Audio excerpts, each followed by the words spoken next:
pani linguasme biya kamalan wala shanka waroka pai waron kindang rojan dang rodich to kon ke very important update mbana linguasme ne kan kono ni ami jira ma jidit guasme gorjan wajin deri channel me deri je support deri subscribe the notification bell deri je twany committee ga mishi barada shwamala shuga kaji gwad me bana racha katin kon lat karodian kenyam leren gore banyo ya kele duma kwaitut neme mishora lat ki mto wantama no gor dera andero de palpin ka liengde medan channel racha ka kuma kwaitut ka kwase dan no ngai kon diala antama te michi to no cima kwaitut ka jodan chalat wajen charo de jako dong balara mi mo be mar kan kume kirme yadit aduna bana all the detail bana ka kul linkel gwas men le to ko kente gono banyo ga kel ki be cheri kel bana chure mandana dong de kon lingwas me ko no kono de kon de alde de kon ka linka do bana to ke ja banta dialati bana ka ling ko ke very important by the way ko ke very important ade koran pal pinbo ka liendien ka do dan de kon ja gwaza me ka jalere me no mi bana linge je toga no ne ma kwach tut and were spiritual leader mangai kona ko ngai kon dial ma kwaje no nga ma kwach tu da ramadol na ka je ma kwach tu changane ayot county ka jonglei state ti kon medane chalat ni ka gwaze dan chana jenen ka pai bangwan me chelat no ne jeni bakur baja ka panal doro shal ke malakal me chalar no ka bakur ke je jeni mu wete cha dakma cha jalun cha gabriel doblam cha jalun jeni bakur baja yori which media je kon dial ci kon te ngiten me shirga no namo to ga jen pai bangwan edan mechi mo quite to mobilization je jalat ke jodan shalat ke je gwami mo chukume ke miadi chukone no chikore mobilize nanken ke men de ni chukona ngajbo no chukume SSPD abon shikaren yala chigan ga jak gwad dan mo quite to teten chukona de yala condition la chana ke ling then ka kore chutogben no chukona ngaje no chama quite to no chaje jorna nuare konte ke nyirol ne yala no chaka jur kume SPLIG ne to chikanok ikan ga page ka chete ka ne to wanda chi liuden liu kam dien ne to choko jen jok ki woniam ka do be dana chalat ne dangol bade kuje do dien ne dangol bakel wi do dien kuje do dien so liam di chi liam to kana mene kam no re ka do mu chare le ka jang no bna big liu ka je mu ku kol ben ga jen tam warga mi cha gor no chima kwach porpen ma kwach wajen jalara mimo mi entame wache delegation che ga jak ka kuma ke mi yadi kan delegation to toni waje ka nyoda karoda o gorje no de kamar kene kuma ke mi yadi ka jodan chalat right now jendan le rode ando chima kwach tut wache na che ga jak kene de toni kene to wuje ke kuma ke mi yadi ke SSPDF kinetin kontim makel ke kin mi yadi so ga jo chalat gwase me wa ma kwa chalat no enchen ma chen bu yad di malakal jenmen go rete me wo binat ka mat ke binardien rol gwaskel mi mad mo be tin jen dana chalat den porpet ma kwa tut so de content ngai ke manana chalat ga jo chalat gwase me ramadan te ka youth county commissioner James Chol Jek chalat wo ne jen chi ke ken delegation ni ne ko na cha jaga ma kwa jeno bu ga right ke je ka do dan dong de mal de jalat ke je kam din ke kume ku kon le kujeno en jo danen lat ka gwas me mi to ko kujeno si ma kwai tu chena che ga jawala kene ka jak but chalat ka radio tamazu ka chalat bo me ni channel ko kien no si ma kwai tu chena che ga jak jena gor na mal anyok ka jo ma chalat gwas me ayut county commissioner James Chol Jek jo chalat jenene jenegan check receive kan delegation ni jenishine ma kwai tu chine convince no tele korum bakap jeni cha ma kwai tu cha je convince ken ku ko lu ku je no muk ma kwa cha ku lo kong ne je wala ngu mi cho da lat but message very clear was me ano purpose ma kwa me ger ro de ke je mo dere la le ngu ke me dan che ro de ya je no jen ramimo mi bi chon kel ken wari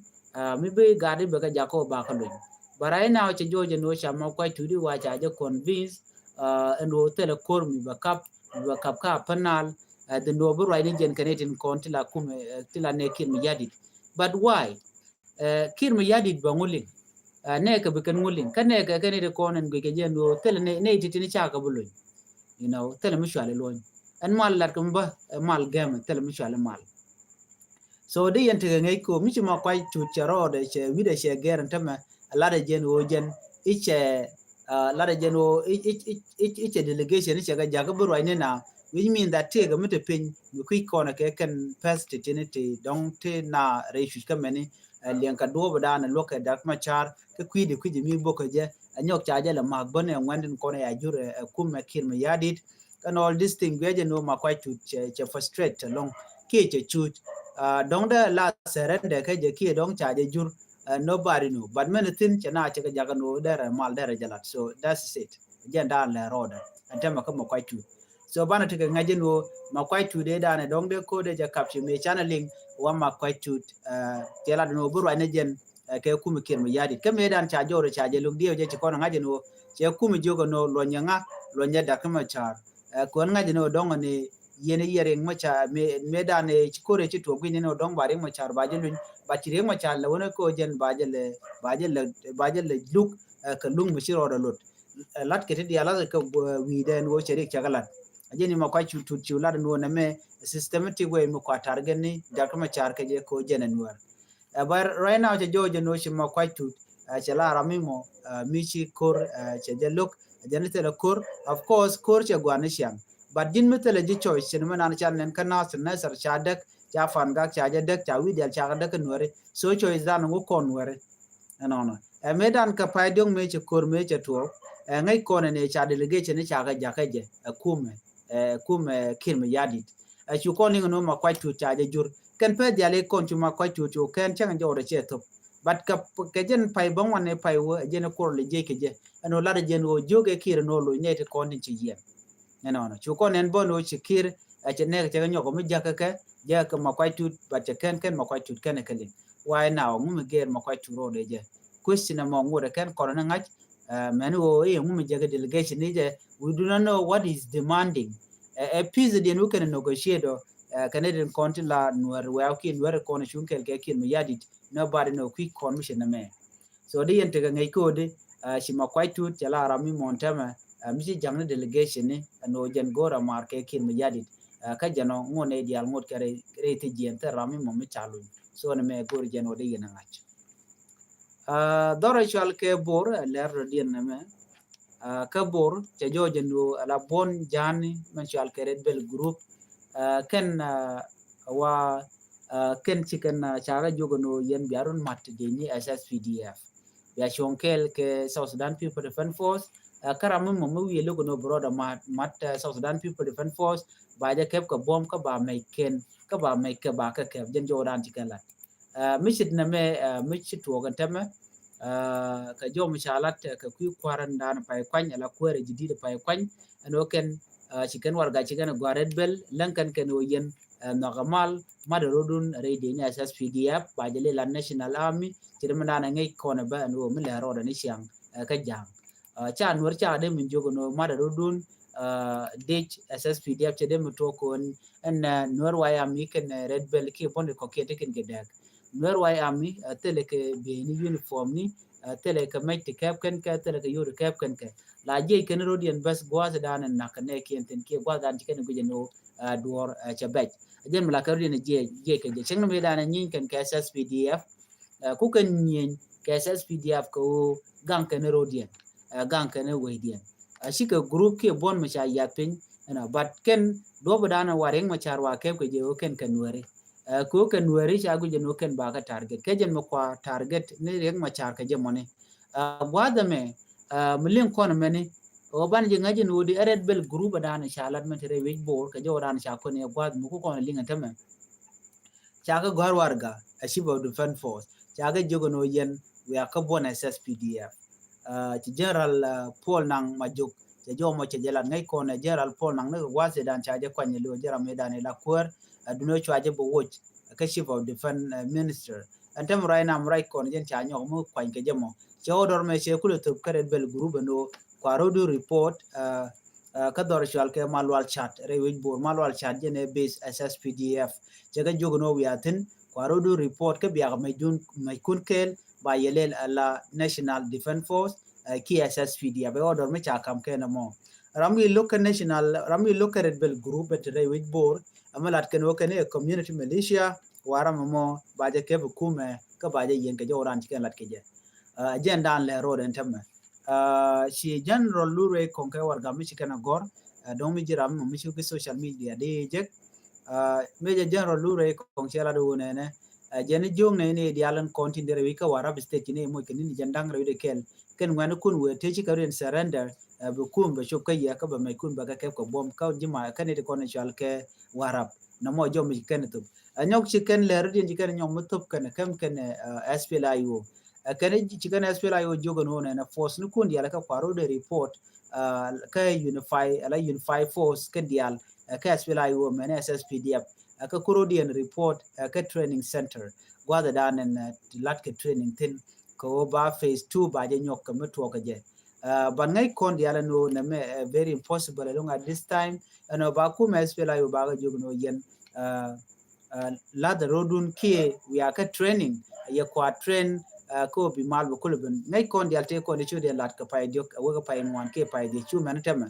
de ne SPLA yo cha ka target tar juba chaka jo ngai kona ne deni SSPDF churin markel ke deni Uganda People Defense Force chicken de nitin kola deni SPLA yo chicken ga jo ka center ken ka unified force right now teller ne tella deni SPLA yo te ka training center and do badana ku kana shurje gwas me gaye ne dia no but gorko ba je ngaje win mon no ku me kim yadi no ga mal ke ba woto phase 2 chicken lat ngai kon me shala da Dr. Lumoro men ko ken no ba phase 2 ba je lat without Riek Machar force ki with Riek Machar for den Jordan jikana lat but no ba SPLA yo ba je threat at this moment like deniken ki unified force e cha joje ken ka cha tanin cha ga ku SSPDF waje pressure no jin krodo report ka training center na me impossible ki mi chiro da delwang unless ki da Riek Machar no cha je lu reti jendong de la no bi Riek Machar ba ne ba jogo no lo ka training center ko ngai kon kore pai tok te ka gwa me chicken de chuchu ren tama ite ka SPLA yo mo ka training center so jo me mi chala lure kong Ramadan la rach ka qui SSPDF adi ente ka leng tinano cha force ne dia cha ga jogo no yen ma da rodun ka de ni SSPDF che men cha leng gwa me red bell group kana bon dia le koken wa gor ka en go biken wa la national army rewe ka South Sudan ki de ni SSPDF jo mo mi kana lat chan de men guj ba take misha recommend na thanat ka do badana chalat ga jeno red bell deje matka SSPDF chirmai kone cha jeni nuore la nuor wayami cha ga de matka de SSPDF ko ken chike de ni te kap ka yo tele ki uniform ni tele ka mai te kap kan ka de mi jogo no jeni bo wana mo agende mi chike de red bell me ko red bell group ne de content ku ka sponsor ke ne de kon mo ke yo tin ja ko bi ga di jabu kana la re wi ke jongle na kana nyin ken ka SSPDF ka jang ke de ni jang mo ka power ne kol ma nyang juk Michael Makwe duet kan ne titini kan den content kwa red bell group kwa ka sponsor ka jo wadana ngai ka ajen mu ku yel ne tam kwa ga le pressure no kwa report we are national army ko ba ku use the SSPDF jenta dana go kona je term do den mi kujimi aduno jejen bor ki nwer wayami ko ken tele ke base ke tele gwam te tin ken tin ken chiene ken chanki korje to go rama jen bo dorien tele ke gwa tele kon National Defense Force kon e kon chwale nware ba wona ti gan kan we no jejen bor ene rane jejen bor ka kon dial ko jinti de mo no ba doru ba je dak but red bell group ati cha for more de kan mo ni ke uniform ne ka mo ken ka match tidik ngai kon chana kenen dio video ni ten kon chi ka wona nyam uru ma shal ka ma doctor gai kok ka chi go nyam uru shale kol ma nyang juga chu kan ma ju dweni ten ka teram chi ga jogo de changa ran kan ga jogo no mele jene mijia ngoda liya kaneke antem right now chi kumela gor warga ka dome gwanu biya ka SSPDF bare kumaka jagrurun ko biya let ke kumakel all those things target kelo banware ba kanak so gwada me mandodian ka jo chalan malad no man chari comment mukume very serious and kuma SSPDF finya kilme yadi chaka jogo no yende ni ki ngani ten kon tila ngani jaba tila deini tila ni red bell group ki morle malaysia ten kon la ga la ka kapke ki peka gad kanak na maiken gad ne dial maiken gad jan gad nuari gad di kotoria ne dial nanken gad ken ngumi siken ka ka beken kalat national defense force ki beken kalat ka SSPDF ko bi community bi ka rodi ya ka ko de ne kende kan ka gang ngum sha kam no murleni kenon bi ka nwang no kor ngwen ko na chicken lad no bi kan dor ken bi kan ka gang special ne ritual ka me red bell group ka jang to goro bi ka dor bi kan gang ka ne den ko na shal ke murle ngum chicken kam no murle na me ameriten men bana ngai gwasa me wa ko won tame shi kuma ce lar no bi kan red bell group bikana gor ramu te che serenda ke che mai de top kan bi yet ke je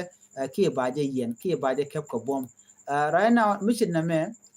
dio ke je no ken charen ling already ke kum kir mi yadit en ken ko ka jang kan mu we kan karuri ling lar ke je no bi match be tuet re wajin wini mi bor mu kan gor no bi kan match bi kan kep ko bom commission dia na nyama chikala lar kan dundien community service lat kan money gang kan ne ken ajen mu kwa recommendation la den tamen wona ne de ne SSPDF ka be bor ka work great people administrative area ka wajaba ka work ka ko en jaba ne kan den content kwa jonglele terrorize kwa panal kwa je terrorize even equatoria kan den kon lat ke tishu de loden wana mo so gure je no mit ku mate ka longa la to lo bum kan kallat kan ngor la to ka je na point general Paul nang ma jogo me ajen awuke ka murle dor murle ne anetin konti la ngwen murle ka wake up ka leza ka national defense force ka leza ka SSPDF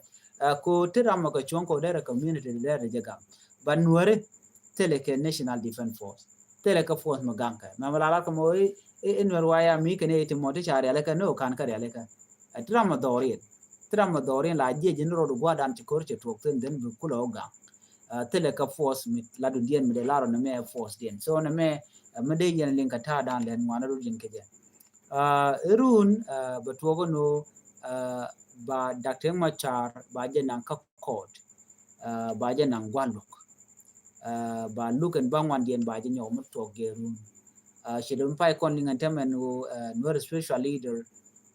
ma kwai tu den wo jen chalara mi montam chile jang delegation je ka kum kir mi yadit no tele di man men le den ta right now ko don de ma cha de jabin ken ji kwara ko kien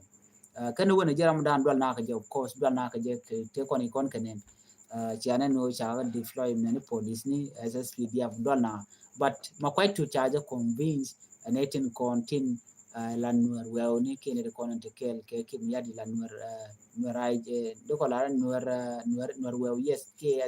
SPLA IG ne de kon te kel ke kim yadi go gijen wo chicken which ma quite to chicken yar chir medan ni kana kon yar ka pai dok so ne me amila ro dan tamma ko gori jen wo de yen len ka do bodan en chito ka je ma quite to dio jaban men chalat ban de ling ko gwaden be